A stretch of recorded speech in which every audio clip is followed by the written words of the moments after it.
So I was out here in these trails that are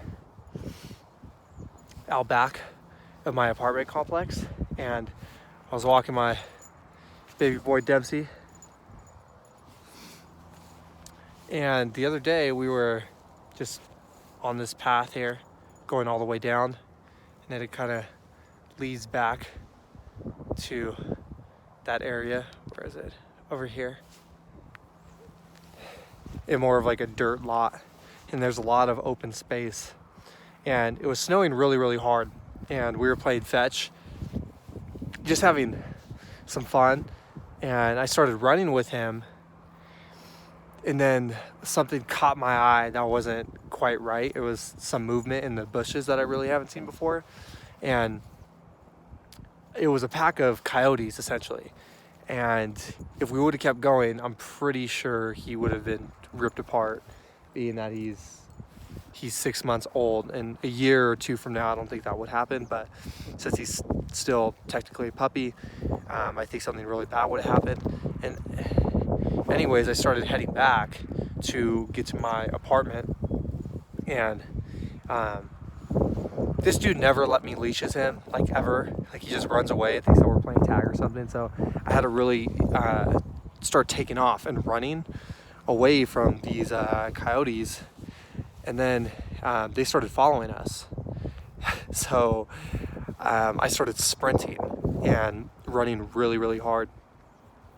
And I stopped and turned around to see where they were, because we were pretty like deep back there in the trails, and they were still following us, like walking. Like, one coyote took like a back route where Dempsey was playing.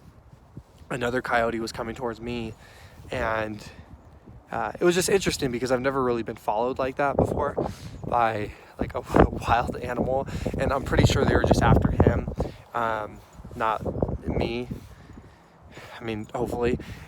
So anyways, I leashed him up, and we get back to a place where I can find a pole to wrap him up. I still have to go find his little like ball and his little fetcher that I usually play with and throw him.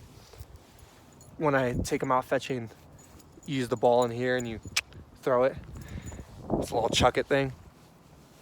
So I went back to go find that stuff, and they were literally like right here, out on this area, just like watching for us to see where Dempsey's at. And this is really applicable to real life self-defense, in terms of just being vigilant.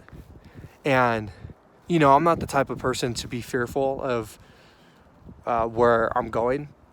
I think a lot of times you have like street self-defense seminars that teach people like almost a fear-based approach to protection and protecting themselves, like fear everyone and everything, like nothing's to be trusted. I think that's a little out there and kind of crazy, but I would say to be constantly vigilant, constantly have your eye out for stuff, and if anything doesn't look right and it's jeopardizing your safety, then you need to act on that quite fast, because you don't want to wait until something actually bad can take place and happen. So we got out fine, we got out safe, but the moral of the story is keep your eyes out for anything that doesn't look normal, and protect those around you with what tools are available to you at that particular moment.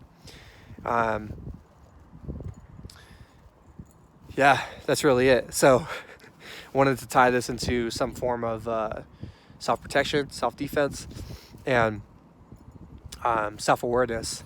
And it's not that we have to be overly fearful of where we're going.